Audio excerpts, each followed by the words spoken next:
Assalamualaikum warahmatullahi wabarakatuh teman-teman semuanya. Alhamdulillah hari ini kita akan coba membahas mengenai Nabi Muhammad SAW.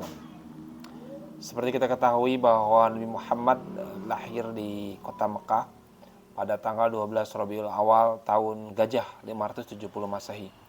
Tahun ketika Raja Abrahah dari Yaman menyerang Ka'bah dengan pasukan gajah, tetapi pasukan tersebut dihancurkan oleh burung-burung Babil yang diutus oleh Allah. Beliau lahir dari keluarga Bani Hashim, salah satu suku terpandang dari suku Quraisy. Ayah beliau Abdullah meninggal dunia ketika Muhammad masih dalam kandungan ibunya Aminah binti Wahab, wafat ketika beliau berusia 6 tahun. Masa kanak-kanak ke Rasulullah SAW disusui oleh Halimah Asy'adiyah, seorang wanita dari Bani Sa'ad.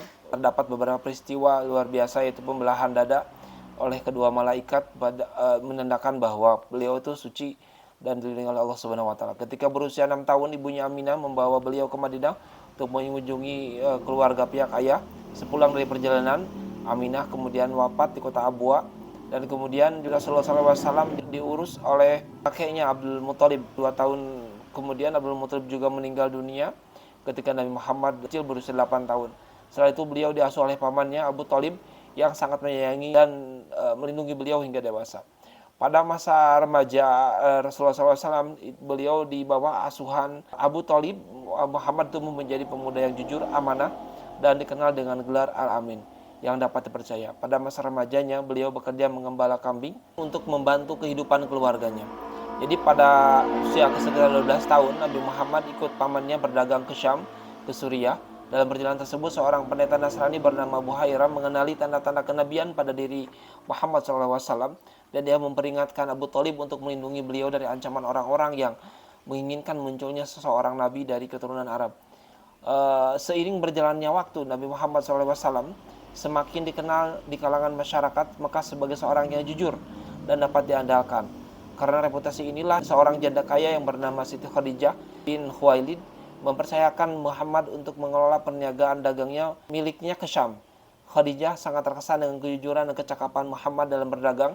Selain itu, Khadijah juga mendengar banyak cerita positif tentang Muhammad dari pelayan setianya, Maisarah, yang mendampingi Muhammad dalam perjalanan tersebut. Khadijah yang usia 40 tahun pada saat itu tertarik untuk melamar Muhammad yang berusia 25 tahun. Dengan perantara Nafisah, seorang sahabat Khadijah, lamaran tersebut sampaikan.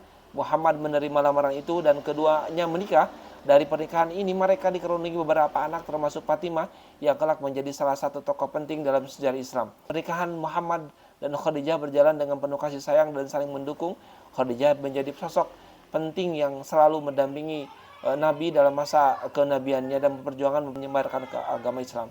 Jadi pada usia 25 tahun Nabi Muhammad telah melewati berbagai cobaan hidup yang membentuk karakter beliau sebagai sosok yang tegar, penuh kasih sayang, jujur, dan dipercaya oleh masyarakat. Pernikahan beliau dengan Khadijah juga menandai awal kehidupan rumah tangga yang penuh dengan dukungan dan kehangatan. Itulah sejarah singkat Rasulullah SAW dari masa kanak-kanak sampai masa 25 tahun sampai beliau menikah. Terima kasih. Assalamualaikum warahmatullahi wabarakatuh.